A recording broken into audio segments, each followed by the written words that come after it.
Olá, pessoal, boa tarde. Hoje aqui em mais um encontro do nosso papo, já estou confundindo até, pelo amor de Deus, do nosso Obreiros da Vida Eterna, né?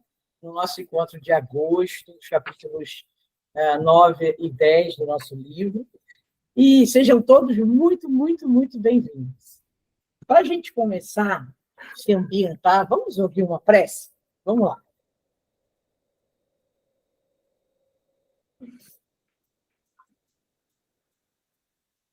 Sou eu? Não. Ah, tá. Você me olhando, eu levei um susto. Está aparecendo aí, gente, o Pai Nosso? Para mim, ainda não. Ainda não, também não. Será que a minha internet está ruim? De repente é isso, né? Vou tentar de novo? Não, acho que para ninguém. Eu acho que a minha internet deve ter dado algum tipo de... Deixa eu parar aqui. É que eu tente aqui, tia. Você tenta para mim, meu amor, então? Claro. Peraí. Não sei, porque eu acho que quando a internet está mais fraca, ele interrompe o compartilhamento para não ficar muito pesado. Agora está indo, Matheus.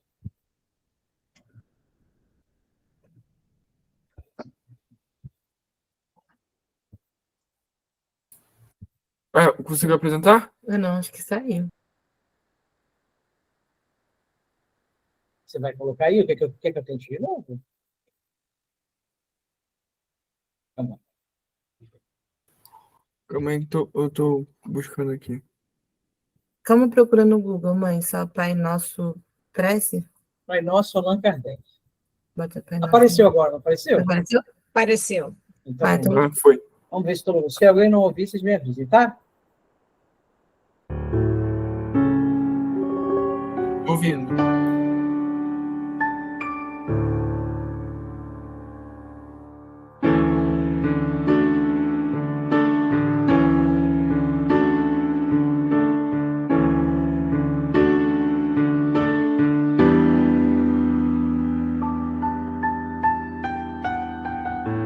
Pai nosso que estais no céu, santificado seja o vosso nome.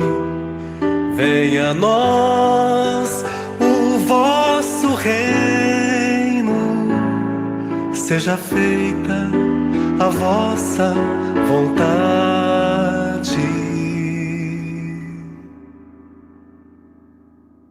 assim na terra como no céu. O pão nosso de cada dia nos dai hoje.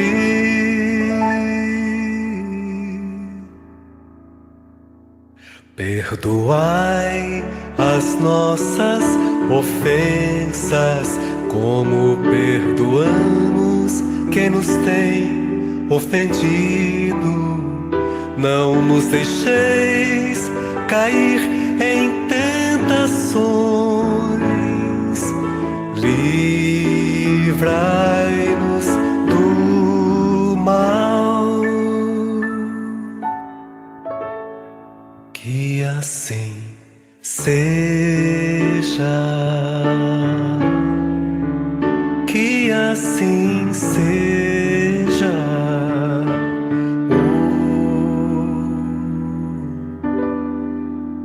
Que assim seja.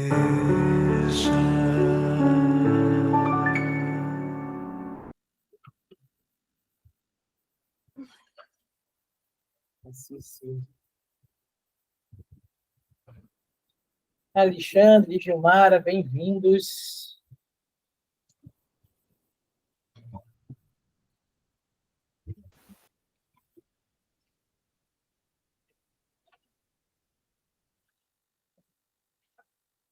Olá. Boa tarde, Alexandre. Boa tarde. Boa tarde. Estão me ouvindo bem? Estamos? Maravilha, maravilha. Bom, mais uma vez, vamos lá. conversar um pouquinho sobre esse livro tão maravilhoso. No encontro passado, com certeza o estudo foi conduzido da melhor forma, né? Com maior nível, não tenho a menor dúvida disso. Então, vamos tentar seguir dessa forma, dizendo o seguinte: esse livro, para quem, só fazendo uma introdução da seguinte forma: quem já tentou estudar o quinto livro da codificação, quer dizer, o quinto livro, se considerarmos o Pentateuco, né? Lógico que há outros livros básicos na codificação, mas quem já tentou estudar o livro Gênesis sabe o quanto é difícil entender alguns aspectos, alguns conceitos, algumas considerações feitas a respeito da mensagem que o livro nos traz. E alguns dos conceitos que André Luiz nos traz nos seus livros, eles são muito equivalentes em termos de necessidade, de busca, de aprendizado, de pesquisa, de entendimento, num conhecimento um pouco mais elevado, né? Sai um pouquinho daquela nossa zona de conforto. E a gente tem percebido, não só nesse livro, mas nos anteriores também, a colocação que é feita em relação a alguns termos que, sem a devida pesquisa, sem a devida busca, né, a preocupação, seriam um tanto quanto, como é que eu vou dizer, pareceriam histórias, né, de ficção, pareceriam invenção, ou simplesmente algo escrito por Júlio Verne, por exemplo, né, nas histórias que naquela época pareciam muita ficção, muito delírio até. Mas ele nos traz alguns conceitos que são muito importantes e que vamos tentar explorar um pouquinho para a gente entender a diferença entre a ciência que nós temos aqui e que é uma parcela dessa ciência maior que a espiritualidade nos coloca, e tudo aquilo que, a exemplo de André Luiz e outros espíritos, nos são colocados como um amanhã, e não um amanhã distante, mas um amanhã que, na verdade, nesse momento não está em nossas mãos, mas que faz parte da nossa evolução. Bom, vamos começar aqui. Eu vou fazer a leitura de alguns trechos para que a gente possa refletir a respeito de toda a mensagem. Então, estamos iniciando o capítulo 10.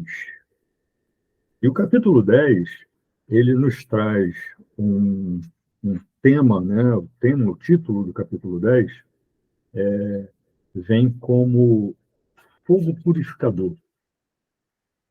E fogo purificador, o termo, né, o conceito do fogo sendo purificador, ele é muito antigo, né? Se você precisa purificar alguma coisa, você usa o fogo, né? Porque o fogo ele limpa, ele extermina qualquer coisa que seja nociva e permite que aquele ambiente, aquela área, aquela zona seja esterilizada, seja limpa, né?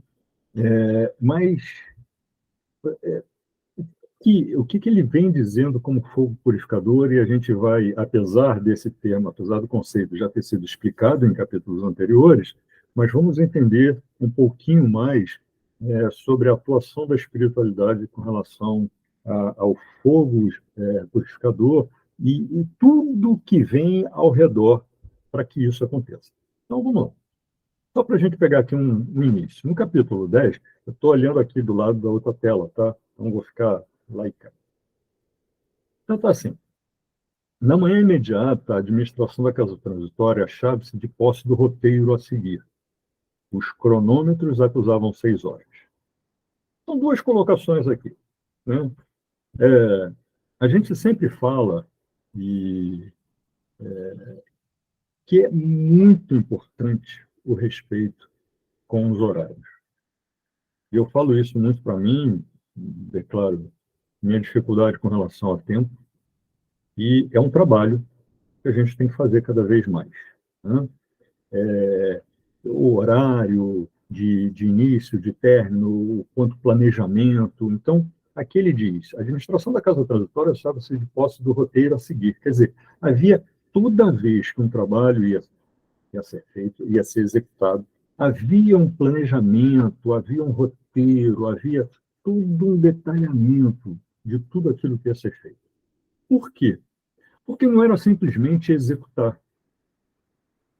Era necessário que fosse feito um levantamento, um estudo, uma preparação, né?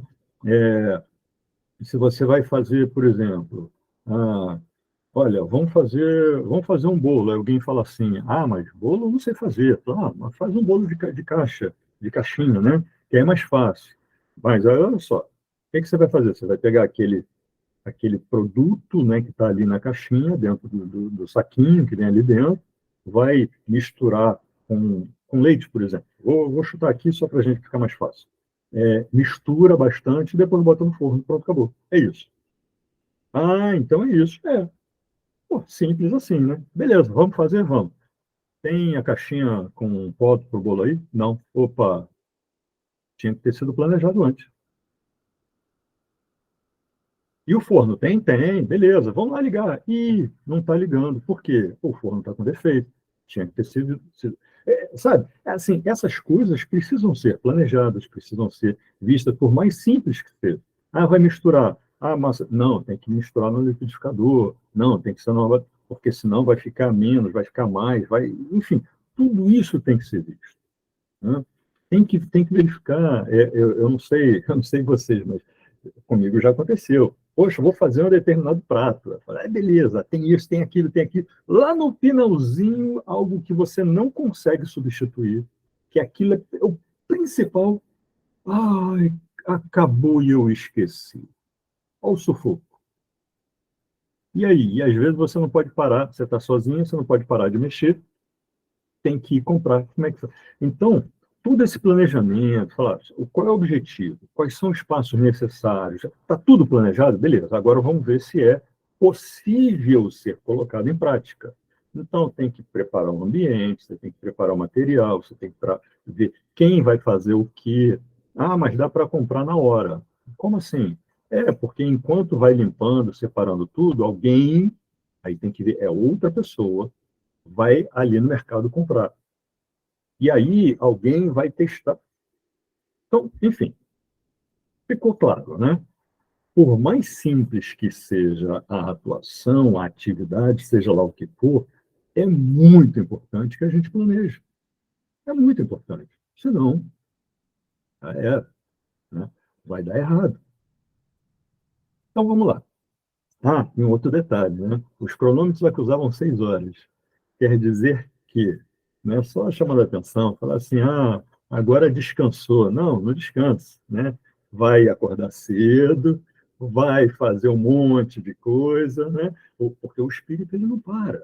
O trabalho espiritual não para, né? Então é cedo, são muitas horas trabalhando, estudando, fazendo o que tem que ser feito. E André Luiz deixa isso muito claro, porque em momento algum a gente sempre lembra, né? Nas palavras do nosso irmãozinho mais velho, né? Assim, eu não paro, Deus não para de trabalhar, eu tampouco, né? Deixando claro que se o nosso Criador, né, claro que ele estava se referindo à criação, né? O processo da criação, ele era ininterrupto, né? Seguia sempre, e, portanto, ele, enquanto nosso governador, nosso modelo aqui nesse planeta, ele tampouco iria parar de trabalhar. Então, por que nós separaria. Então, é o seguinte. E aí ele bota assim: o Instituto recebia o concurso de vários servidores de outras organizações socorristas. E por que a gente deixou isso aqui pontuado, né? Por que a gente chama atenção para isso? Porque, por mais capaz que sejam os trabalhadores, ou por mais estruturada que seja uma casa, né, uma instituição, ninguém é uma ilha. Sabe? Você não consegue dizer, olha, eu sou capaz, ou então eu não faço sozinho, mas eu e você fazendo, não precisamos de mais ninguém, ou a instituição diz, ó, vai ficar só aqui mesmo, pronto, acabou. Isso não funciona.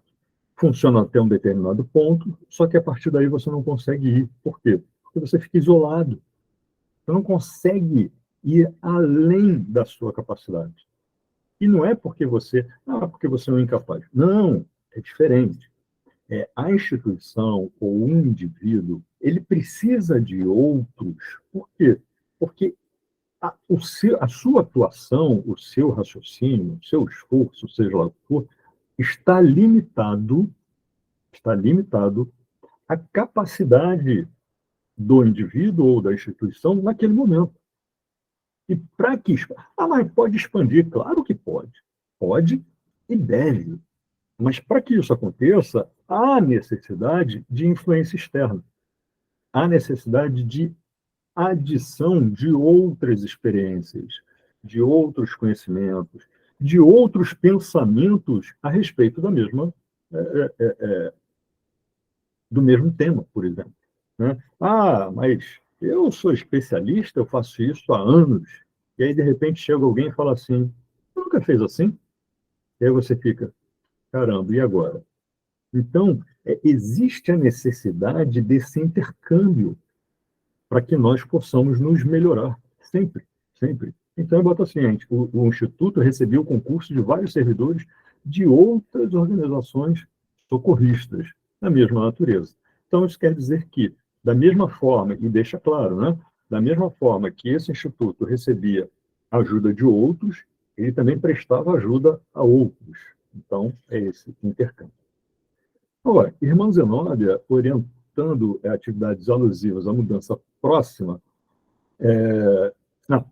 enquanto a irmã Zenóbia seguia orientando em relação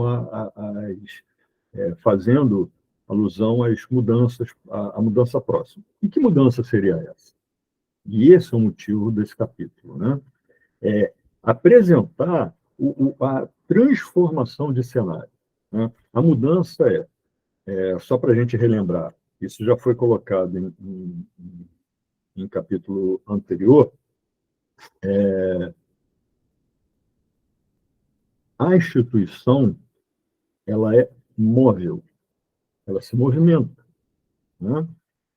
Então, quando aquele ambiente ele fica sobrecarregado, e a gente vai explorar um pouquinho mais isso, com as energias deletérias ao redor, então é necessário que haja uma purificação daquele ambiente, e a gente vai entender o que é essa purificação, né? E a instituição ela é movimentada para um outro ambiente. Bom, vamos chegar lá. Aí nós temos aqui, ardendo de ansiedade para obter maiores esclarecimentos acerca dos trabalhos em execução, acompanhei isso aí, declaração de André, né? Acompanhei o padre Hipólito, instado pelas minhas interrogações, informou: as instituições socorristas como essa podem alçar voos de grande alcance. Mas o que ele quer dizer com isso? André Luiz, ele declara que ele ficou admirado com aquilo, mas interrogou, né, ficou interrogando do que se tratava isso, e diz o seguinte: permanecemos, porém, noutros domínios vibratórios e não podemos ter grande surpresa. E aí eu quero trazer aqui uma primeira reflexão. Assim, abrir para que a gente possa trocar aqui. Eu confesso que da primeira vez que eu li, e aí por isso que eu destaquei, eu fiquei me questionando quais eram as possibilidades de interpretar essa colocação, né? Ele bota assim, instado pelas minhas interrogações, quer dizer, André Luiz ficou se colocando, né? Eu quero saber mais, e aí, o que a gente vai fazer, o que não vai? Estou tentando como é que explorar aqui a maneira como André deve ter se colocado ali, né? Então, ele, e agora, o que vamos fazer, o que não vamos? E ele ficou se interrogando, ficou se questionando, né? Já nesse ponto, ele bem preocupado em colocar as devidas colocações, fazer as devidas colocações, ter mais cuidado do que no início, né, de todo esse processo, mas ainda assim ele tinha alguns questionamentos ali para ser feito. E aí ele vem e faz o seguinte, ele começa a querer saber um pouco mais, e aí o padre Hipólito, que era aquele que estava ali coordenando naquele grupo, né, bota assim, ó, as instituições socorristas como essa podem alçar voos de grande alcance. O que seria esse grande alcance? Seria em relação à mudança da instituição para um outro local, ou seria em relação à elevação moral, quer dizer, todo o esforço que a instituição poderia fazer, seria uma elevação em termos de trabalho, o trabalho que vai ser feito de grande monta, é algo assim muito importante. Então, o Padre Hipólito ele deixa claro que a instituição pode fazer, instituições como aquela, pode atingir assim, níveis muito elevados no seu trabalho. Mas ele já chama atenção aqui. Ele, percebendo a interrogação, né, as dúvidas de André, ele já coloca o seguinte, fala, olha, porém, é necessário que nós nos preocupemos, estou até mudando um pouquinho as palavras aqui para fazer uma outra, nos preocupemos em nos manter nas vibrações, né, no nível vibratório daquilo que precisamos executar aqui, quer dizer, do trabalho ao qual estamos objetivando aqui, né? A fim de que não haja grande surpresa. O que é isso? Se a gente está focado no trabalho, se a gente está, como foi dito aqui logo no início, se há um planejamento, se há todo um levantamento, há um estudo, uma preparação, e o foco na atuação a que se destina, né? Se você está ali bem focado, se você está preocupado com aquilo e tudo mais, qualquer coisa fora daquele planejamento, você está preparado. E é curioso como isso reflete na nossa vida, de um modo geral. Não é simplesmente com relação a essa atuação. É a nossa vida, de um modo geral. Antes da gente continuar, que tem uma outra coisinha aqui que para nós bem importante, alguém quer fazer alguma colocação?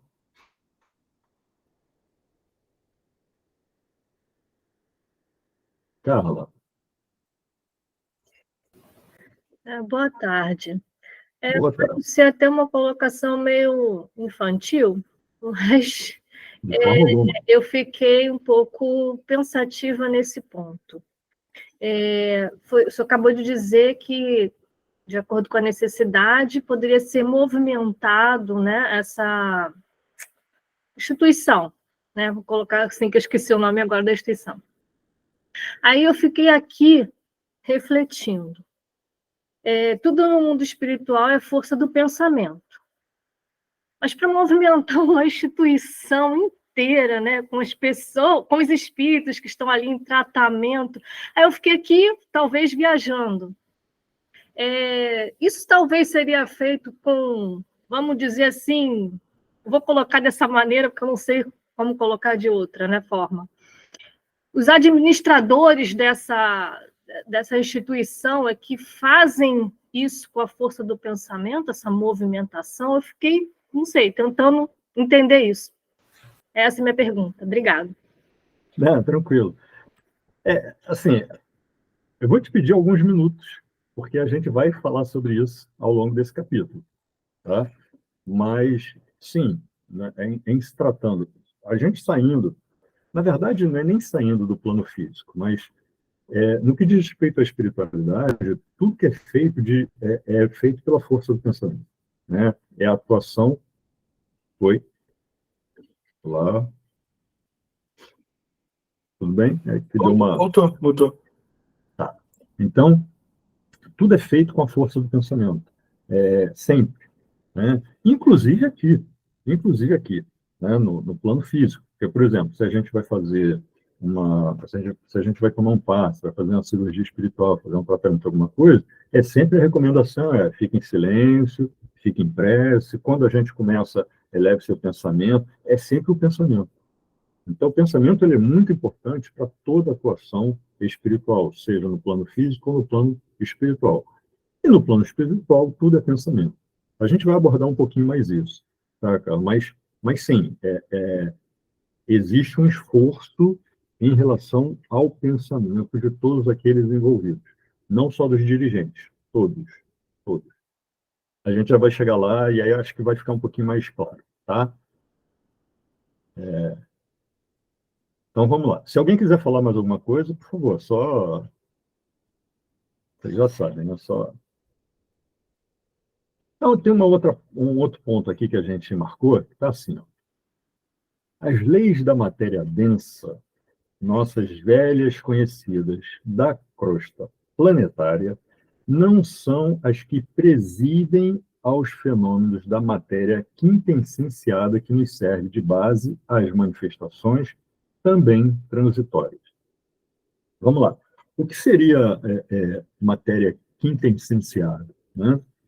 Se a gente vai dentro da doutrina, né, matéria quintessenciada é justamente essa matéria mais sutil, essa matéria que está além do que nós conhecemos como leis da natureza no que diz respeito ao plano físico, né? É uma matéria, tanto que a gente fala assim, espírito, o espírito ele é formado de matéria?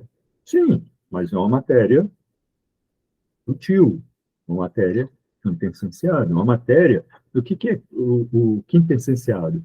É aquilo que não pode ser medido, é aquilo que não pode ser ponderado, que não pode ser, né, quantificado, pelo menos por nós, pelo menos pela ciência que nós fazemos uso aqui, tá? No plano espiritual é outra coisa, a ciência é extremamente mais evoluída. Mas no que diz respeito a nós, é essa matéria, né? Alguém colocou aqui uma matéria pura, imaculada.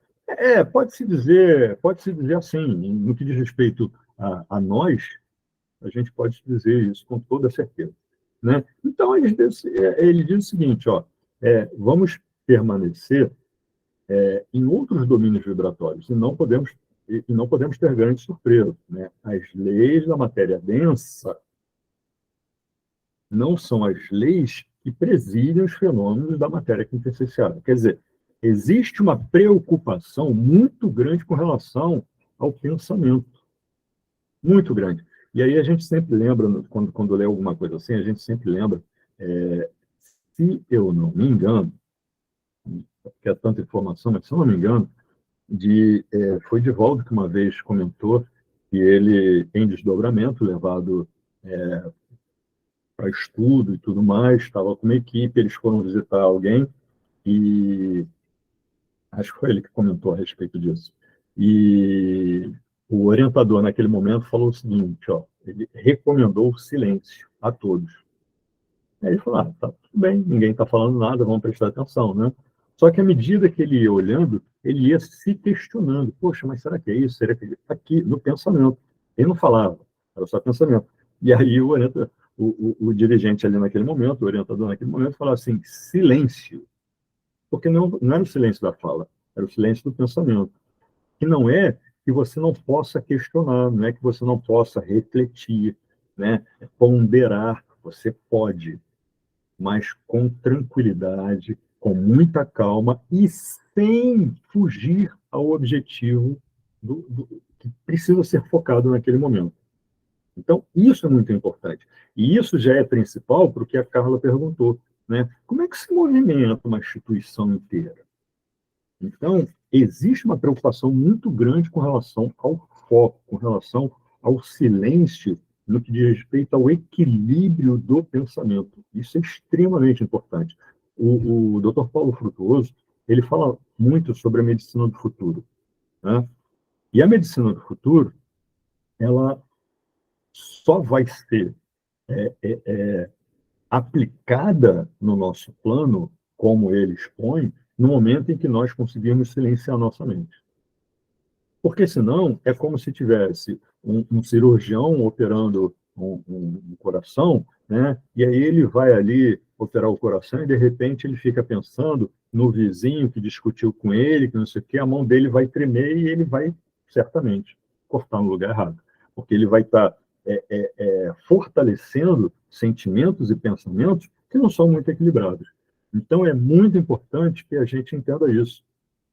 Calar a mente não é esvaziar a mente. Calar a mente, fazer silêncio da mente, é achar um ponto de equilíbrio para que a gente possa refletir, para que a gente possa executar aquilo que é necessário no nosso caminho. Ok? Então, vamos lá. Um pouquinho mais à frente, de acordo com o meu livro, tá?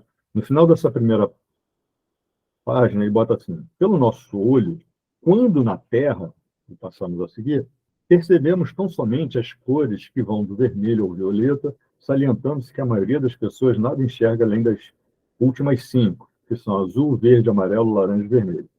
Ocorre o mesmo com a potência auditiva, né? E aí, mais abaixo, ele bota assim: os movimentos de trabalho em nossa esfera de luta, portanto, não podem ser vistos com a mesma deficiência de exame que antigamente nos presidia as observações. A matéria e as leis em nosso plano permanecem bastante diferenciadas, embora emanem da mesma origem divina. Então, como nós entendemos aqui, é que a colocação desse espírito diz respeito à responsabilidade que nós precisamos ter em relação àquilo a qual nos dispomos, né? Existe uma responsabilidade que a gente precisa abraçar. A gente precisa abraçar. Uma coisa que a gente sempre fala é o seguinte, e já falamos aqui, vamos repetir, e muitos têm falado sobre isso, porque é muito importante. Se eu me proponho a fazer um trabalho, eu preciso me preparar para esse trabalho. E se eu me proponho, por exemplo, né, vamos dizer, hoje é domingo, vamos fazer um trabalho hoje dentro de uma casa espírita, não sei o que e tal, vamos lá, vamos fazer esse trabalho. Eu não posso ficar de segunda a sábado me desequilibrando e chegar no sábado e falar assim: agora eu tenho que me preparar para amanhã. Porque quando eu faço isso, eu estou me enganando. Eu não estou enganando os espíritos. Eu estou me enganando. Muito. Por quê? E qual é o mal nisso? Mas só eu serei atingido. Não. Porque se eu sou um instrumento de trabalho e bem ao próximo, então eu deixo de ajudar o próximo. Mas eu fui lá, trabalhei e todo mundo foi ajudado. Mas não foi pela minha má vontade. Por que má vontade? Eu fui lá, minha má vontade na disciplina, em me preparar. Por quê? Porque se a espiritualidade identifica que eu não estou preparado adequadamente, eles trabalham mais ainda para segurar as pontas, para fazer aquilo que eu deveria fazer com maestria, mas estou vacilando na minha atividade. Mateus. Oi, Alexandre, oi, gente. Eu Oi.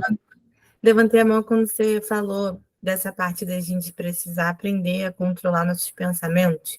Isso se aplica tanto, né, nessa questão das grandes instituições espirituais, mas, bem como você disse, no planejamento de qualquer ação, como fazer um bolo, ou trabalhar no centro espírita, ou qualquer outro trabalho que a gente faça. E eu fiquei pensando o quanto é difícil para a gente aprender a filtrar e ter um pouco mais de controle sobre a nossa mente.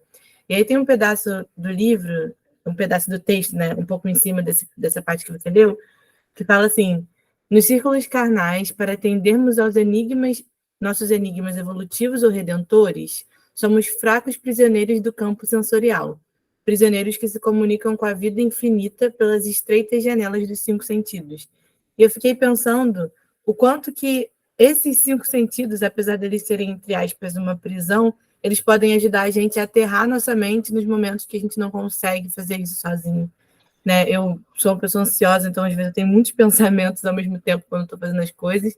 E eu gosto muito, por exemplo, de prestar atenção no tato, sensação dos pés no chão, ou então trazer atenção para a respiração, trazer atenção para a visão. Tem até uma estratégia para trazer a gente para o momento presente, que eu não me recordo o nome exatamente, mas tem um nome, que é, por exemplo, você está se sentindo muito ansioso, então olhe em volta e procura 5 coisas azuis. Perceba 2 sons que estão acontecendo no ambiente que você está.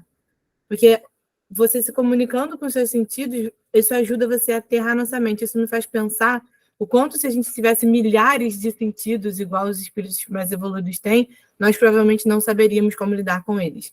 Então, o fato da gente ter os 5, talvez seja para a gente aprender a utilizá-los a nosso favor, para aterrar nossa mente, para ajudar nesse controle dos pensamentos também. É isso. Sim, com certeza, com certeza. E é interessante, há vários exercícios como esse, né, que é como se ativasse nosso hiperfoco, né? A gente foca naquilo, né? Aí você começa a buscar, e aí você vai focando, você vai estreitando, e que naquele momento é necessário para que a gente possa... você vê, isso é tão maravilhoso a gente só ter esses sentidos, porque o impacto de cada um é tão absurdo que a primeira coisa que fala assim, se você está nervoso, se você está ansioso, primeira coisa, fecha os olhos. A primeira coisa. A medicina, a ciência nos diz o seguinte: no momento que a gente faz isso, né, o nosso padrão vibratório ele despenca. Mas ele despenca, assim, a poluição visual é tão absurda que ele despenca. E a nossa capacidade de atenção, ela aumenta absurdamente. Então, com certeza, a gente precisa aprender a controlar isso. A gente precisa aprender a controlar, né?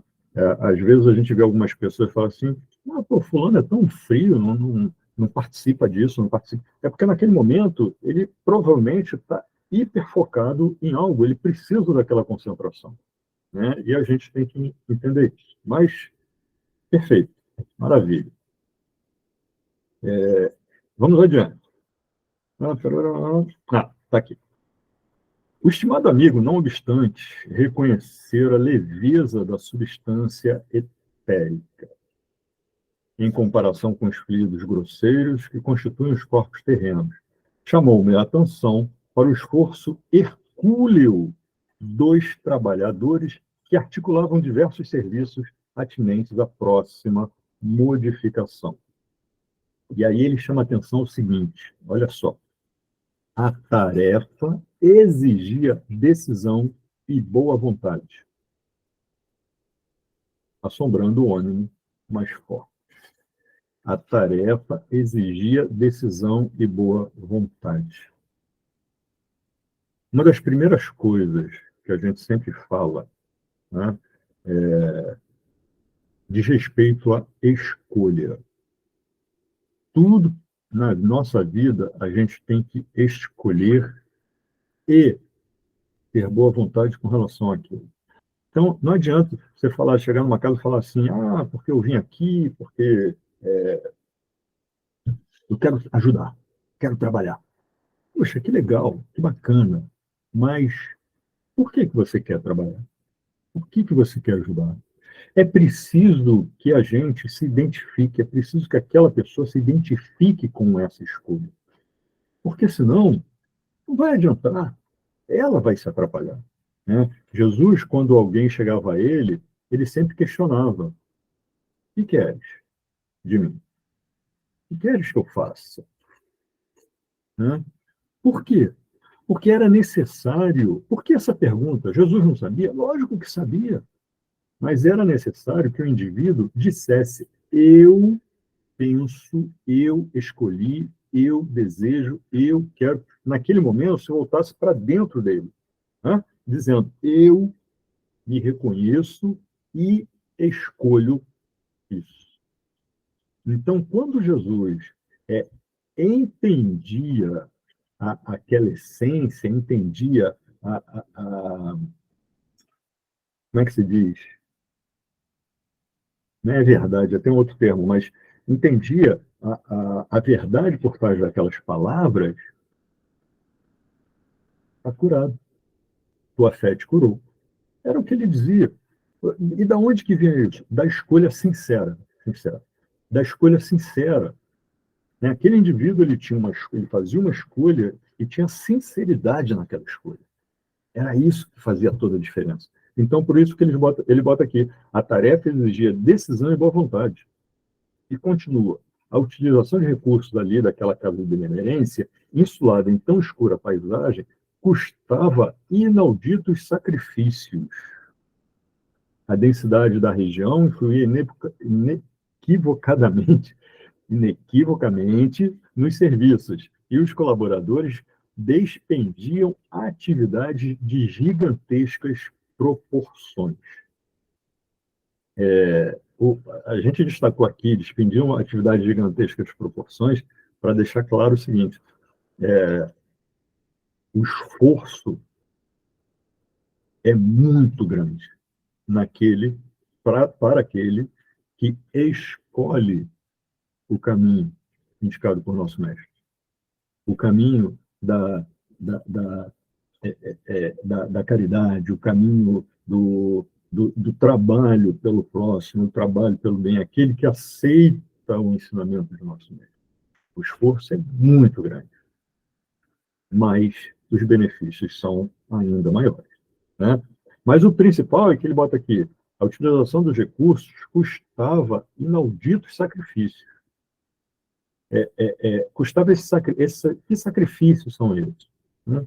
Não é o sacrifício, e aí a gente entra no significado da palavra em si, não é o sacrifício que a gente muitas vezes utiliza, né? Aquele sacrifício pesado, aquele sacrifício de desgaste, não, mas é um sacrifício da origem que é o sacro ofício, quer dizer, é o esforço, é o devotamento, é resultante da sua escolha, da sua aceitação da vontade de Deus e do entendimento que o resultado dessa vontade se dá através do seu esforço. Tá? Ok? Maravilha. E aí, eles trazem, aí começa a entrar num ponto que é muito importante para a gente entender, que diz respeito ao título desse capítulo. Né? E bota assim, um pouco mais abaixo: as faixas de defesa não eram essas altas e verticais como as muralhas das fortificações terrestres. Ele faz uma referência a quando, aqui no nosso mundo, toda vez que era preciso criar uma defesa, essa defesa sempre foi feita de forma absurda, né? Tem que fazer aqui um muro, então faça ele o mais alto possível, faça ele o mais extenso possível, o mais grosso, o mais forte, o mais. E ele deixa claro o seguinte: as muralhas não eram altas e verticais, mas horizontalmente estendidas, formadas de substância escura, e emitiam forças elétricas de expulsão num raio de 5 metros de largura, aproximadamente, circulando toda a casa. Então, essas muralhas, elas eram extensas, a fim de circular, de estar ao redor de toda a estrutura, né? Mas elas não precisavam ser muito altas. Era simplesmente uma estrutura preparada para, para conter as forças magnéticas necessárias para a proteção daquela estrutura. Mas não só isso. Não só isso. Vejam só. Diversos focos de luz permaneciam acesos em rápidos minutos, determinado responsável pela tarefa colocava-nos ao corrente do trabalho a executar. Velaríamos pelo funcionamento regular de certos aparelhos geradores de energia magnética, eletromagnética. O velar aí é... A gente está lendo e repetindo alguns pontos para que a gente possa criar a imagem na nossa mente, né? Então, velaríamos pelo funcionamento regular. O que isso significa? Aqueles ali escolhidos para manter aqueles mecanismos em funcionamento, eles iriam se colocar ali em atenção, olhando, percebendo o funcionamento, buscando o devido ajuste, conserto quando necessário, se necessário. Então, velaríamos o funcionamento regular de certos aparelhos geradores de energia destinados à emissão constante de forças defensivas. E vigiaríamos o setor que nos fora confiado de modo a sanar qualquer anormalidade. Então, o velar é nesse sentido, você está ali pronto para ajudar, né? E é curioso como a gente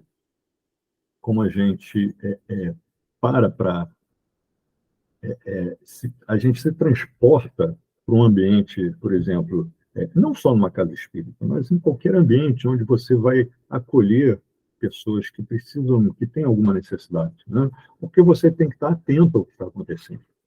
Você tem que estar atento à estrutura do ambiente. Você tem que estar atento aos mecanismos de trabalho de cada um, para que você possa reagir de acordo com os acontecimentos, mas sempre focado no trabalho da casa, no trabalho da equipe, no trabalho que você está ali destinado a fazer. Ok? Aí, logo abaixo, ele bota assim: nas últimas horas, a irmã Zenóbia e os demais administradores da instituição, a casa transitória, né, ordenaram acolhimento a todos os transviados que se aproximassem de nós. E aí vem a observação. Uma observação muito importante. Vocês lembram? Um pouco atrás, ele botava assim: as faixas de defesa não eram essas altas e verticais, mas horizontalmente estendidas, formadas de substância escura, e emitiam forças elétricas de expulsão. Fala assim, mas essas eram faixas para deixar todo mundo lá de fora. Não. Não. Essas faixas, elas eram necessárias, esse muro de proteção, ele era necessário para deixar lá de fora apenas quem não estivesse numa mínima sintonia com a instituição, com o objetivo da instituição. E aí, ali ele coloca, nas últimas horas, a irmã Zenóbia e os demais administradores da instituição ordenaram acolhimento a todos os transviados que se aproximassem de nós. Assim, todos, qualquer um que chegar, para que a faixa de proteção? Mas ele faz o complemento, com sinais legítimos de transformação moral para o bem. Vejam, ele não fala, e em nenhuma literatura a gente vai encontrar isso, né? Desde que tenham se transformado totalmente, absolutamente para o bem. Ele fala aqui sobre intenção, vontade, escolha.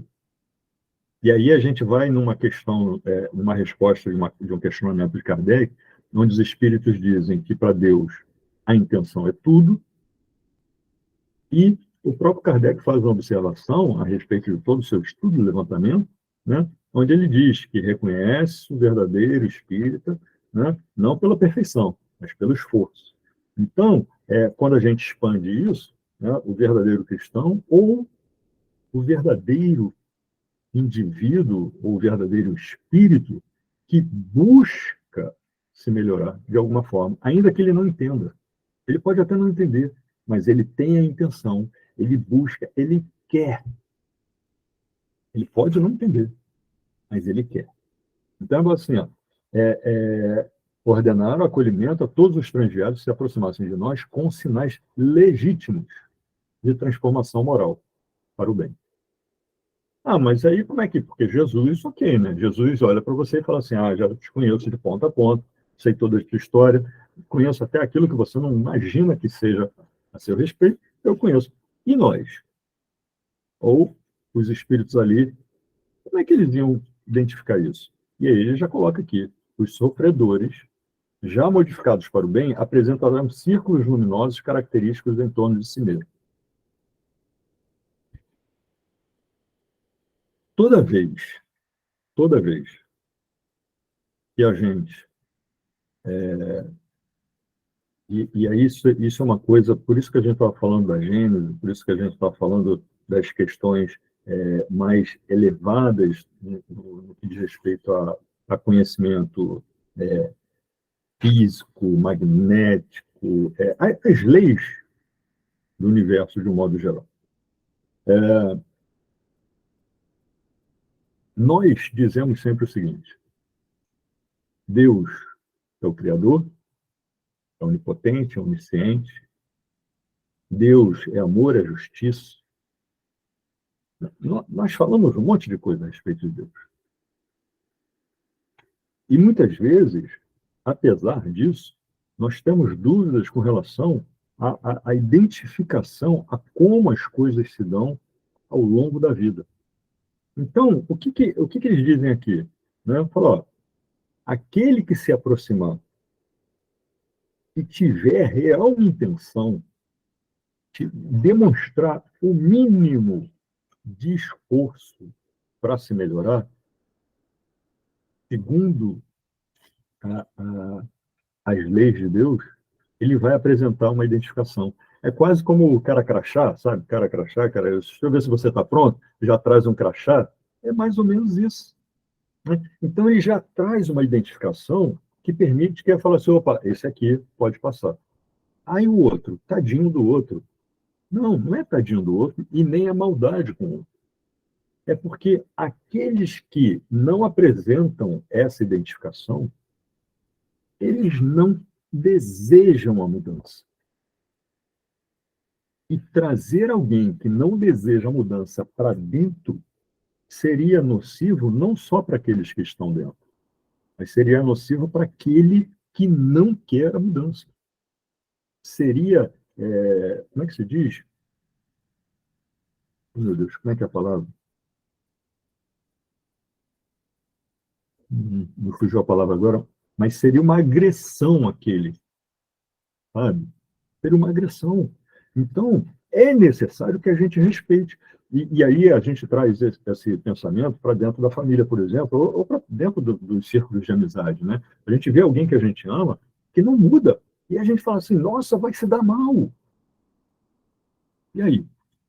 Óbvio, se está na beira de um precipício, eu falo assim, a escolha dele. Não, você vai lá e tira.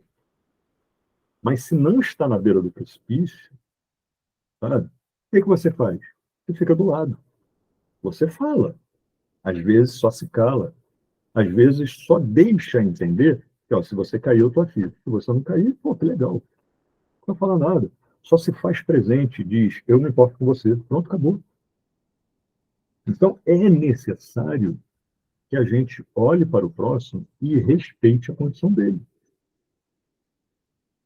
Ah, mas eu não consigo, eu quero tirá-lo dessa situação. Então, trabalhe em você. E deixe-o perceber que o seu trabalho está fazendo diferença em você. Que a sua atuação, que a sua escolha, que a sua determinação está fazendo diferença em você. Deixe-o olhar para você, né? Deixe aquele outro olhar para você e falar assim, caramba, como é que está dando certo? Eu também quero. Quer provocar a mudança do outro? Faça a mudança em você. E deixe que o outro perceba a grandeza desse esforço. Bom, vamos adiante. Parará. Tá. A tormenta de fogo ia começar metódica e mecanicamente. Dominou-me angustioso pavor, porque à medida que a tempestade, exemplo, é tudo, é isso, com certeza. À medida que a tempestade de fogo ia se aproximando, barulhos, imagens, né, o próprio ar trepidava, né? E aí, André bota aqui, dominou um angustioso pavor, mas o assistente Jerônimo, revelando-se tão calmo revelava-se, perdão, tão calmo que a sua serenidade era contagiante. À distância de muitos quilômetros, víamos os clarões da fogueira ateada pelas faíscas elétricas na desolada região. Então, ali ele já dizia o seguinte, ó, já está a caminho, está assim, caminhando para perto da instituição, né? Aquela tempestade que iria consumir tudo ao redor. Consumir tudo a gente já vai comentar. Todos os servos do bem, em trânsito, na casa transitória, foram chamados a cooperar na vigilância. O assessor esclareceu que o Instituto Socorrista deveria partir dentro de 4 horas. Vejam, deveria partir dentro de 4 horas. Olha o planejamento. É necessário seguir um planejamento. Não quer dizer que um planejamento ele seja estritamente engessado, mas é necessário que haja um planejamento que se respeite esse planejamento, né? Seria grande o número de infortunados a procurar-lhe as portas. Quer dizer, ele já deixava o seguinte, olha, em 4 horas, a instituição ela vai se movimentar. E, nesse processo, muitos baterão a nossa porta. Muitos virão pedir ajuda. Então, ele já chama atenção para isso. E aí continua. Desde aquele segundo estampido, mais adiante, atordoante do firmamento, a casa transitória de Fabiano entrou em fase anormal de trabalho. Servidores, embora sob impecável articulação, iam e vinham apressados. Lá dentro cogitava-se das derradeiras medidas com valioso aproveitamento dos minutos. Aparelhos de comunicação funcionavam em ritmo acelerado, anunciando o fato em direções várias, avisando peregrinos da espiritualidade superior, a fim de não se aproximarem da zona sob regime de limpeza. Bom, eu estou falando um pouquinho rápido aqui por cada hora, para que a gente possa... Tá? Mas se alguém quiser interromper, por favor. Então, assim, o que ele deixa claro nesse ponto aqui? Utiliza-se de comunicação com todos aqueles que estão ao redor, né, de alguma forma próximos. Por quê?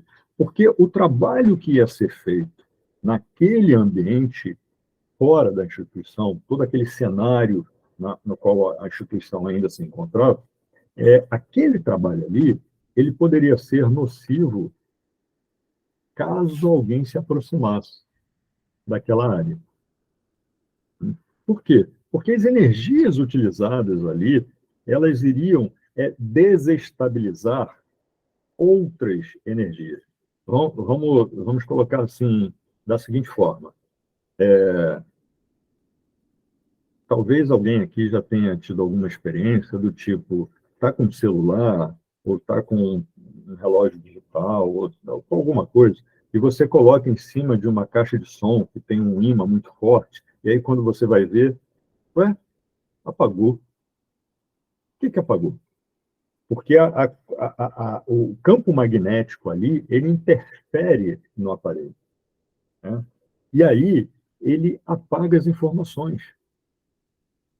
Tá? Por exemplo, meu pai tem marca-passo, ele não pode passar, se ele for ao banco, ele não pode passar, né, naquele aparato que tem para identificar metais e tudo mais, porque pode interferir no aparelho que ele usa, no marca-passo que ele usa. Então, tem que chamar o gerente para abrir a porta lateral, ele entrar, e aí ter todo o processo ali para que ele... Então, o que ele fala aqui aqueles que poderiam se aproximar, estavam sendo avisados. Não venham para essa área, que essa área vai passar por um processo de limpeza energética. Ok? E não se limitava às palavras, né? Bota assim, aproximando-se dela quanto era possível. Perdão. Vou voltar um pouquinho. Quando os maciços sofredores aterrados começaram a alcançar as defesas, era dolorosa a contemplação da turba amedrontada e expectante, aproximando-se dela quanto era possível. Quer dizer, à medida que a tempestade ao longo ia chegando, aquelas hordas, aqueles espíritos sofredores que estavam ali ao redor, eles vinham em direção à casa, à instituição. Por quê? Porque identificavam que ali havia proteção, né? E tentavam invadir, tentavam se proteger. É instintivo isso, né? Eles queriam fugir daquilo. De alguma forma, eles se sentiam ameaçados. E aí eles diziam lá, socorro, socorro, pelo amor de Deus, e tudo mais, e tal. E ele diz, não se limitavam às palavras, avançavam em massa sobre as faixas horizontais para recuarem espavoridos. Entretanto, com maior ou menor intensidade, todos os sofredores exibiam escuros círculos de treva em torno de si. Um deles atingiu-nos o círculo de atividade e identifiquei-o. Agora prestem atenção nisso. Não havia qualquer dúvida, era o verdugo que me provocara tanta revolta íntima na véspera.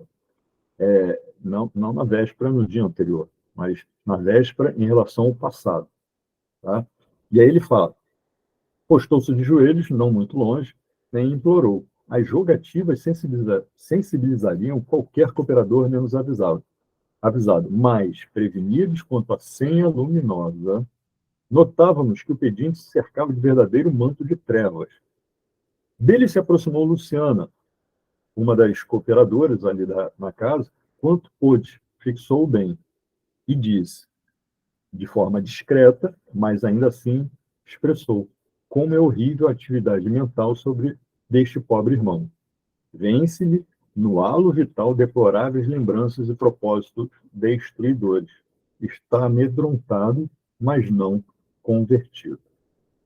Então, vejam, ela, nesse momento, ela faz uma observação, ela está ali observando, está tentando identificar o que está acontecendo, e faz uma observação a respeito daquele sofredor, daquele espírito sofredor ali.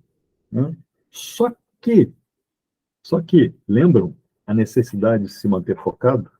A necessidade de manter a mente em silêncio, buscando o mínimo de atividade, porque todos ali deveriam estar focados nas suas atividades e na proteção da instituição.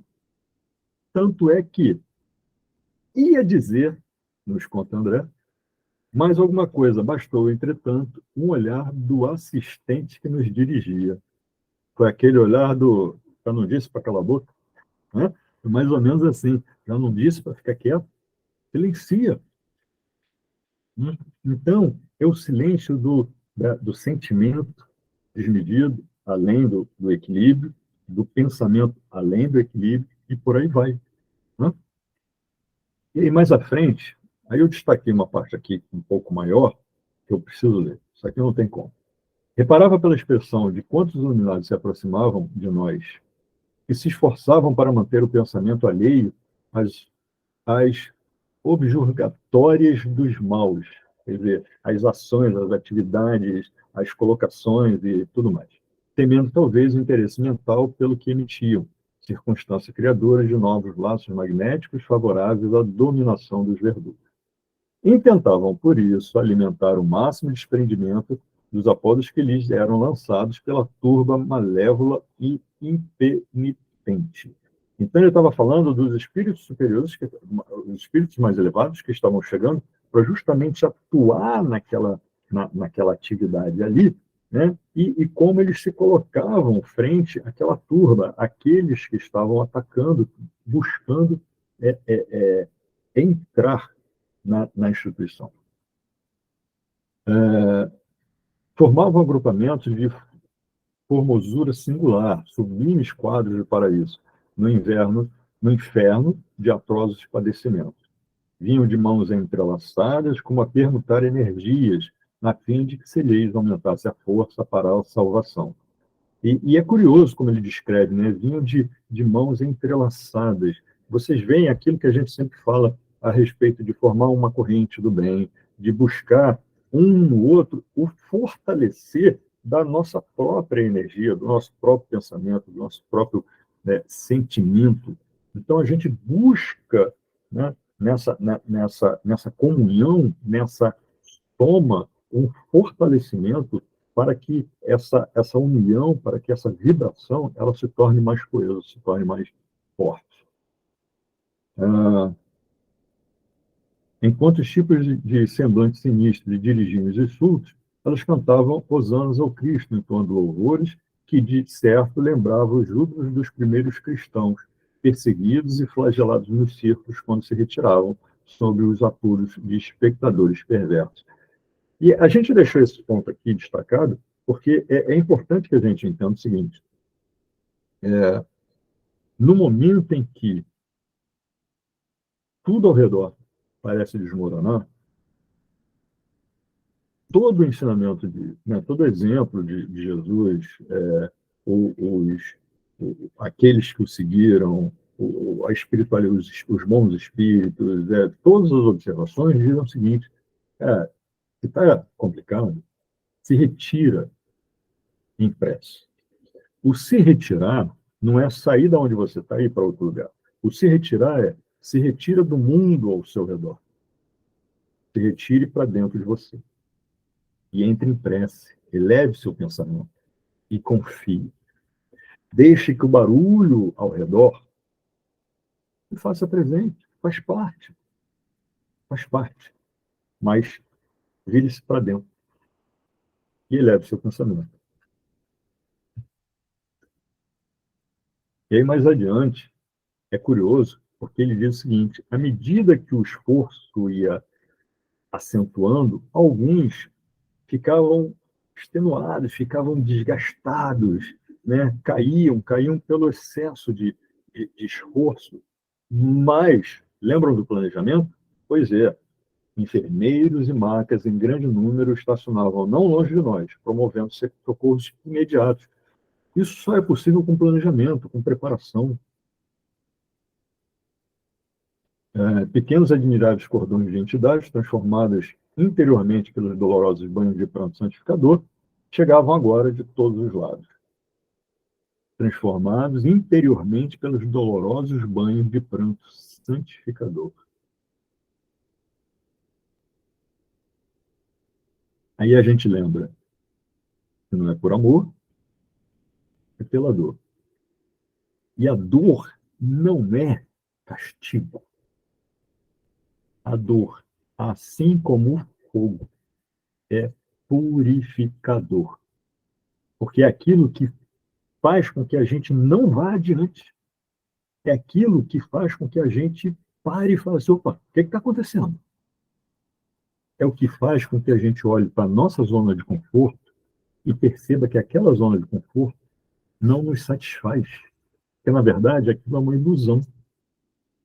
Então, é a dor que nos faz sair do lugar. É a dor que nos faz movimentar o necessário para que a gente possa ir adiante. Por isso que todo o exemplo de Jesus deixa claro que ele sofreu. Não é que ele sofreu. Jesus era um espírito que, com certeza, estava alheio ao sofrimento. Mas ele deixou claro que, para ir adiante, era necessário passar pela dor. Às vezes a gente não quer escutar isso, mas faz parte. É a nossa dor de crescimento. Quase 4 horas difíceis se escoaram, exigindo-nos delicada atenção na tarefa. E agora a paisagem era mais sufocante, mais terrível. Serpentes de fogo desenovelaram-se nos céus e penetraram no solo, que começou a tremer sobre os nossos pés. A instituição, através de todos os administradores auxiliares, operava com indescritível heroísmo, com franqueza. De minha parte, aguardava ansioso o sinal de regresso ao interior, tal a impressão desagradável que me sentia possuído. Então, a gente deixou aqui, deixa eu ver, 5:11. Não dá para... Segura o tempo aí, Simone. Então, a instituição, através de nossos administradores auxiliares, operavam com indescritível heroísmo. Veja, essa era a percepção de André Luiz. Mas a percepção dele também nos trazia o seguinte: com franqueza, de minha parte, aguardava ansioso o final de regresso, o sinal de regresso ao interior. Por quê? Porque, para ele, a impressão que ele tinha era extremamente desagradável. Né? Ele botava assim, ele colocou a tal impressão desagradável de que me sentia possuído. Então, ele estava ali, por escolha, determinado a ajudar, fazer o que fosse necessário. Mas ele se sentia ainda, né, ele estava ainda no desenvolvimento, né, ele ainda tinha muitas das imperfeições, né, então ele se sentia muito abalado ainda, apesar da certeza do trabalho que era necessário ser feito ali. Né. Então, a gente quis destacar isso aqui para trazer o seguinte: nós ainda somos muito imperfeitos. E, com certeza, algumas impressões mais desequilibrantes, mais fortes e desagradáveis, ainda vão nos assolar, ainda vão tomar conta de nós em alguns momentos. Mas é necessário que a gente se faça confiante no exemplo, no ensinamento de nosso mestre. Porque é isso, ele até o texto cita o exemplo dos primeiros cristãos, foi isso que fez com que eles se mantivessem determinados frente ao perigo extremo e aí, que era certo ali. Né? E eles se mantiveram firmes.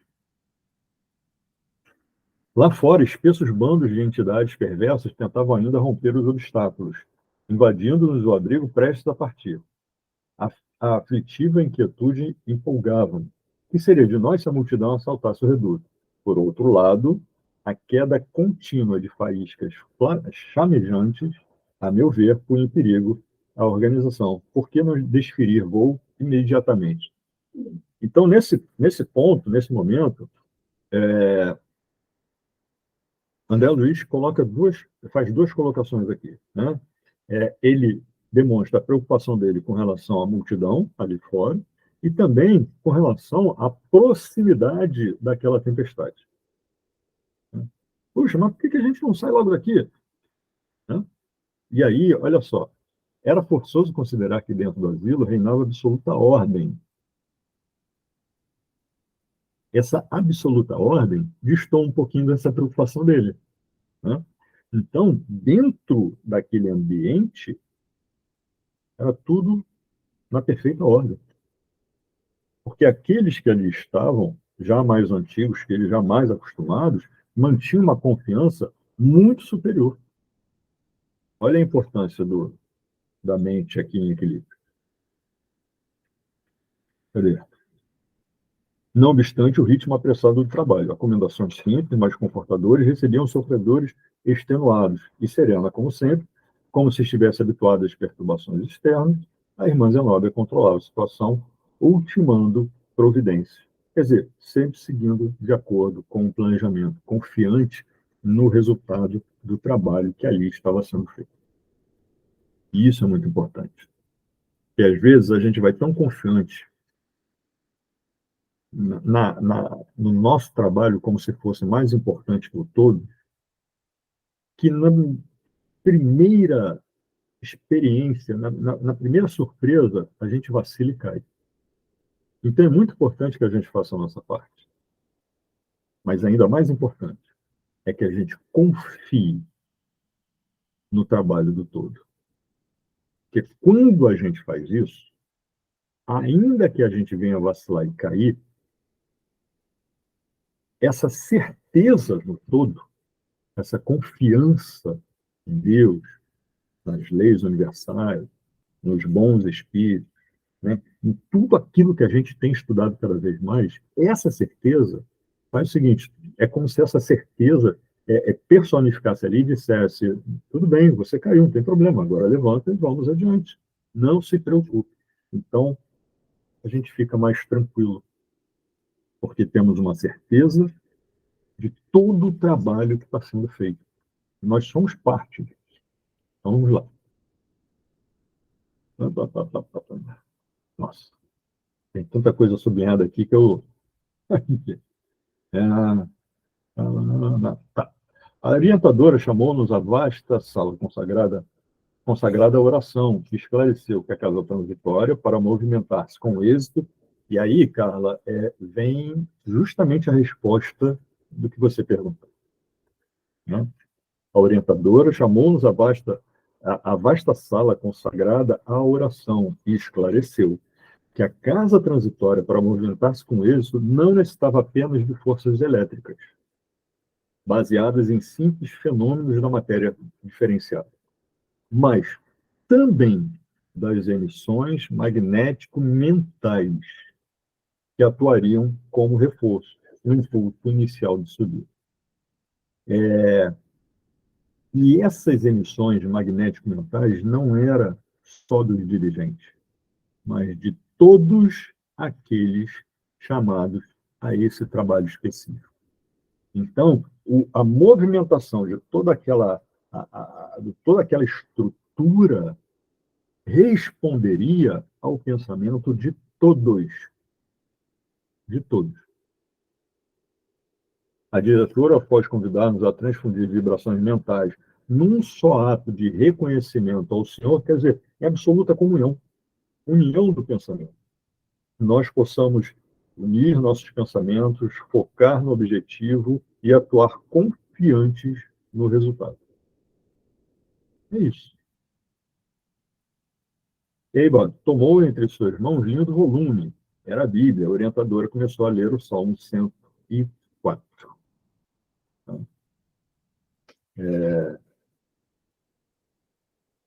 E eu ia ler agora, mas der tempo eu vou ler no final. Gostaria de ler no final para a gente fechar o nosso estudo com a nossa leitura. E aí, mais à frente, bota assim: a devotada orientadora não lia apenas. A gente sempre lembra que em alguns momentos, né, quando a gente está fazendo algum estudo, eu sempre lembro de uma situação muito específica, que num determinado estudo, num grupo, uma vez, a gente sempre falou assim: alguém quer fazer a nossa oração de encerramento? Aí uma pessoa falou assim: eu faço, posso fazer? Eu adoro a prece de Cáritas. Eu falei: nossa, a prece de Cáritas é linda, né? Mas de cabeça, caramba. Aí ela fala assim: eu faço de cabeça, eu sei ela de memória. Eu falei: poxa, que maravilha, que legal. Então vamos lá. Então vamos fechar nossos olhos, levar nosso pensamento. Antes da gente terminar de falar aquela lição para que a nossa irmãzinha fizesse a oração, ela começou, mas ela não começou em primeira, ela já começou em quinta, e disparou na oração, que foi difícil acompanhar, muito difícil acompanhar. Ela terminou, agradeceu, a gente sorriu, falou assim: eu adoro essa prece. E a gente comentou: nós também adoramos. Posso te fazer um pedido? Você pode fazer de novo? Devagar. E aí ela: mas aí eu me perco. Então, é claro que o esforço dela foi admirável, sem sombra de dúvida. Mas a gente não pode simplesmente fazer. A gente tem que sentir. A gente tem que perceber a vibração de cada palavra, de cada frase. Tem que, à medida que vai falando, a gente tem que enxergar o que aquelas palavras dizem. Então, bota aqui: a devotada orientadora não lia apenas, pronunciava os vocábulos de louvor compilados há tantos séculos, sentindo-os intensamente. Porque no momento em que a gente sente aquilo que a gente está falando, aquilo que a gente está lendo, a gente vibra. E é justamente essa vibração, a vibração desse pensamento, que fortalece a estrutura eletromagnética ao redor. E essa comunhão de pensamentos vibrando é que permitiu que a instituição fosse alimentada com as energias necessárias ao seu deslocamento. Contagiados pela fé ardorosa, uníamos-nos na mesma vibração. E aí, num determinado momento, após essa situação, ele se aproximando de Jerônimo e Hipólito, ele comenta, né? Se os homens encarnassem, entendessem a beleza suprema da vida, que aprendessem antecipadamente algo dos horizontes sublimes que se nos apresentam depois da morte do corpo, certamente valorizariam com mais interesse o tempo, a existência, o aprendizado. Jerônimo sorriu e ponderou o seguinte: sim, André, todavia, importa observar que o plano transitoriamente pisado pelos homens permanece também repleto de mistério e encantamento. Então, André fez a seguinte observação: poxa, se a todos aqueles que estão encarnados entendessem a grandeza de tudo isso, né, muitos erros não seriam cometidos, seria mais fácil o aprimoramento moral, por aí vai, não sei o que e tal.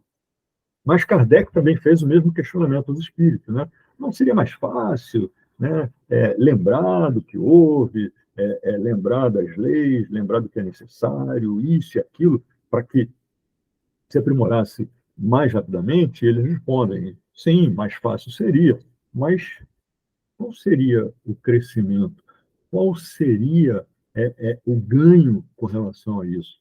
Porque não haveria esforço, não haveria o exercício de fixação, não haveria o processo de aprendizado. É por isso que se diz a tudo dai graças, porque mesmo por aquilo que seja mais absurdo e corroa nossas entranhas em um determinado momento, quando a gente entende que tudo isso é resultado de equívocos por uma necessidade de aprendizado, as coisas ficam mais fáceis. E aí eu lembro sempre de Chico, quando alguém chegava para ele e falava assim: ah, Chico, aconteceu uma desgraça, porque me roubaram, porque me levaram, porque isso, porque me tiraram, porque quebraram, porque isso, que e tal. Ele muitas vezes sorria e dizia assim: ah, meu irmão, é tão bom devolver, não é? E o que é esse devolver? É justamente você...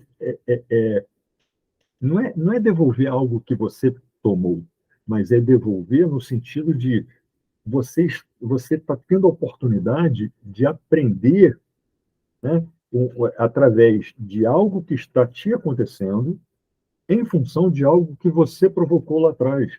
Então, você devolve aquilo que você tomou em algum momento lá atrás. E esse devolver, você se reestabelece com a vida. É nesse sentido, mas há necessidade do aprendizado e da busca, né? Então, só terminando aqui, dentro em pouco podemos localizar o abrigo de Fabiano, em outras zonas de serviço fraterno. Extensa legião de servidores aguardava a nossa chegada a fim de colaborar conosco. E aí, a gente entra aqui, nossa, o tempo, olha, eu vou te contar. Eu acho que aprender com o tempo é uma necessidade dessa minha encarnação, porque eu vou te contar. Mas vamos lá. O capítulo 11, ele, apesar de ser igualmente importante para o nosso estudo, eu quero fazer algumas observações aqui, vou ler algumas coisinhas, e quero fazer algumas observações com relação a esse capítulo, para que a gente possa refletir. Tá? Ele, em termos de informação, ele é um pouco mais leve, mas é igualmente importante. Ele coloca assim: conduzindo equipamento indispensável ao trabalho, despedimos da instituição socorrista, depois a instituição já estava, né, colocada, estabelecida em outro local, as coisas já estavam em ordem ali, e eles se despedem, continuam o seu trajeto a caminho da crosta, a caminho do nosso plano físico, para ajuda a que eles se destinaram. E ele bota assim: seremos forçados a diversas atividades de assistência aos amigos prestes a se desfazerem dos elos corporais do plano grosseiro. Se vocês lembram, todo esse trajeto descrito no livro é a respeito do apoio, né? Isso tem como o plano, o foco principal do livro, né? E o restante é em decorrência disso, né? Mas o serviço dessa equipe é um serviço de socorrista para espíritos que estão prestes a desencarnar. Então ele bota assim: seremos forçados em diversas atividades de assistência aos amigos prestes a se desfazerem dos elos corporais do plano grosseiro. E a fundação de Fabiano será nosso ponto principal de referência no trabalho. Nos instantes de sono, conduzi-los até lá, para que se habituem lentamente com a ideia de afastamento definitivo. Então, vocês vejam a preocupação. Né? Muitas vezes, algumas pessoas, pouco antes, tempos antes do desencarne, falam assim: porque eu fui levado a tal lugar, porque eu sonhei com isso, porque não sei o que e tal. O que é isso? Já é uma preparação, é uma preocupação, olha que coisa maravilhosa. É uma preocupação do plano espiritual, uma preocupação que é inerente, né, da manifestação das leis de Deus com o nosso desencarne. Então, não é simplesmente assim, aconteceu, faz parte. Não, existe toda uma preparação, existe todo um cuidado. Né? Só que tem um mais, sempre tem um mais, mas é para o nosso benefício. É assim, intrigado ao verificar tanta cautela, perguntei: meu caro assistente, todas as mortes se fazem acompanhar de missões auxiliadoras? Cada criatura que parte da crosta precisa de núcleos de amparo direto? E ele responde: absolutamente. Reencarnações e desencarnações, de modo geral, obedecem simplesmente à lei, deixando claro que não havia uma facilitação para um ou para outro, de forma alguma. Há princípios biogenéticos orientando o mundo de formas vivas, das formas vivas ao ensejo do renascimento físico, e princípios transformadores que presidem aos fenômenos da morte em obediência aos ciclos de energia vital em todos os setores de manifestação. Entretanto, assim como existem cooperadores que se esforçam mais intensamente nas edificações do progresso humano, há missões de ordem particular para atender-lhes às necessidades. Não se trata de prerrogativa injustificável. Quer dizer, ele já está explicando aqui que não é questão de um ou outro ter um merecimento a mais, não é uma questão de ter uma preferência. Merecimento não, ter preferência. Né? Não é isso. E aí ele explica: não se trata de prerrogativa injustificável, nem de compensações de favor. O fato revela ordenação de serviços e aproveitamento de valores. Se determinado colaborador demonstra qualidades valiosas no curso da obra, merecerá, sem dúvida, a consideração daqueles que a superintendem, examinando-se a extensão do trabalho futuro. Quer dizer, é aquele indivíduo que se coloca a favor da sua melhoria moral e daqueles que estão ao redor, objetivando o amanhã, mas trabalham no hoje. Ouvindo-lhe a elucidação, lembrei-me instintivamente dos tipos apostólicos que conheceram na experiência humana. Não haveria contradição no esclarecimento? Olha a preocupação. Né? Ele coloca o seguinte: os padres virtuosos com os quais mantivera contato no mundo eram pessoas percebidas através de todos os corpos. Notava que criaturas de mais subido valor moral eram justamente as escolhidas para o assédio de calúnia constante, sem relacionar apenas os de minha intimidade. Recordava a própria história do cristianismo. Não era porventura cheia de exemplos, os temperamentos, por muitos anos, fervorosos na fé, haviam sido pasto de feras. Então, ele já começa a colocar aqui a questão, a preocupação dele, fala assim: poxa, mas olha só, como é que isso se dá se aqueles que se dedicaram à mensagem do Cristo foram sempre massacrados, foram sempre perseguidos, né? Então, como é que isso se dá? E aí o assistente diz o seguinte: suas objeções mentais não têm razão. A concepção humana de socorro divino é viciada desde muitos séculos. A concepção humana de socorro divino é viciada desde muitos séculos. Quer dizer, esse pensamento do socorro divino, né, de que, com todo respeito, né, ao pensamento de nossos irmãos, se eles estão pensando que é só para ir para a instituição, para a igreja, templo, seja lá o que for, e está tudo bem, e pronto, não, é preciso esforço. Né? E, enfim. E aí, mais à frente, ele bota assim: orientados por Jerônimo, atingimos pequena cidade do interior e dirigimos a certa casa humilde. Dimas, assíduo colaborador do nosso serviço de assistência há muitos anos. Desenvolveu faculdades mediúnicas apreciadas, colocando-se a serviço dos necessitados sofredores. Fez-se o credor feliz de inúmeras dedicações de renúncia com que sempre se conduziu no ministério. Agora é chegado a hora, o tempo de descanso construtivo. E aí eles vêm colocando, só por causa do que a gente já está a 5h32, ele vem colocando aqui a questão de Dimas, depois ele coloca de outros trabalhadores no serviço do bem, mas o curioso é que um é espírita, outro protestante, outro católico, outro. Quer dizer, todos esses, eles são trabalhadores do bem. E não importa qual a doutrina, qual o caminho, o que importa para eles. Lembram a resposta dos Espíritos para Kardec? Para Deus, a intenção é tudo. É por isso que se diz que mesmo o ateu, é um filho preferido de Deus. Basta o trabalho no bem. E aí ele vem falando, né, sobre o impacto, né, e por último, o impacto de todo essa busca, esse esforço dos espíritos encarnados e qual o impacto disso no desencarne. E a última observação é o seguinte: ele fala aqui, deixa eu ver se eu acho aqui, colaborança, uma coração elegante, tem números, não. O negócio é que tem tanta coisa sublinhada aqui.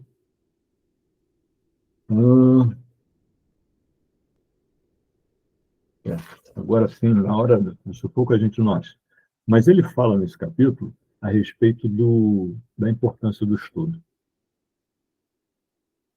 E ele fala que um desses irmãos que ali estava sendo assistido, apesar de todo o seu trabalho, apesar de toda a sua determinação com a família, com a sociedade e tudo mais, a atuação da espiritualidade para ajudá-lo no desenlace estava sendo muito pesada, com muito esforço. Por quê? Porque lhe faltou estudo para com a atuação da espiritualidade. Ele estava tão preso ao conhecimento passado, tão viciado naquele conhecimento, que receber a ajuda da espiritualidade era mais difícil. Mas nem por isso os espíritos deixaram de lá. Nem por isso os espíritos deixaram de atuar, de ajudar, de estar presente, né, para que ele pudesse ter essa facilitação e pudesse receber tudo aquilo que era do merecimento dele. Merecimento como assim? Resultante do esforço dele no trabalho do bem. Então, que isso fique para o nosso pensamento, para a nossa reflexão, e que a gente sempre possa se esforçar cada vez mais, porque apesar de todo sacrifício, apesar de toda dificuldade, o resultado, com certeza, é maravilhoso. Então, acho que por enquanto ficamos aqui. Obrigado, Alexandre, muito obrigado. Mateus, você pode fazer a prece para a gente? Claro. Fechamos nossos olhos. Pai de infinita bondade, espiritualidade amiga, que nos acompanhou ao longo desse estudo, que inspirou o Alexandre, que trouxe cada uma das mensagens necessárias para nossas reflexões, cada um desses 2 capítulos que foram cruciais para nós. Obrigado, Pai, que possa abençoar a nossa semana, trazendo calma, paciência, tranquilidade, que possamos estar mais atentos às nossas ações, nossos sentimentos, nossas sensações para o nosso corpo. Que Deus nos abençoe hoje e sempre. Que assim seja, graças a Deus. Graças a Deus. Obrigado, Alexandre. Foi ótimo. Graças a Gente, Deus. até semana que vem. Obrigado por tudo. Sandra, obrigada. Foi Obrigada, maravilhoso. Alexandre. Beijo. Beijo, pessoal. Obrigada. Muito obrigada. Boa tarde Até para mês que todos. vem. Abraço. Deus. Beijo. Tchau, tchau. Tchau, tchau. Tchau. Desligou, tia? Vou desligar agora. Ah. Peraí. Obrigado, meu amor.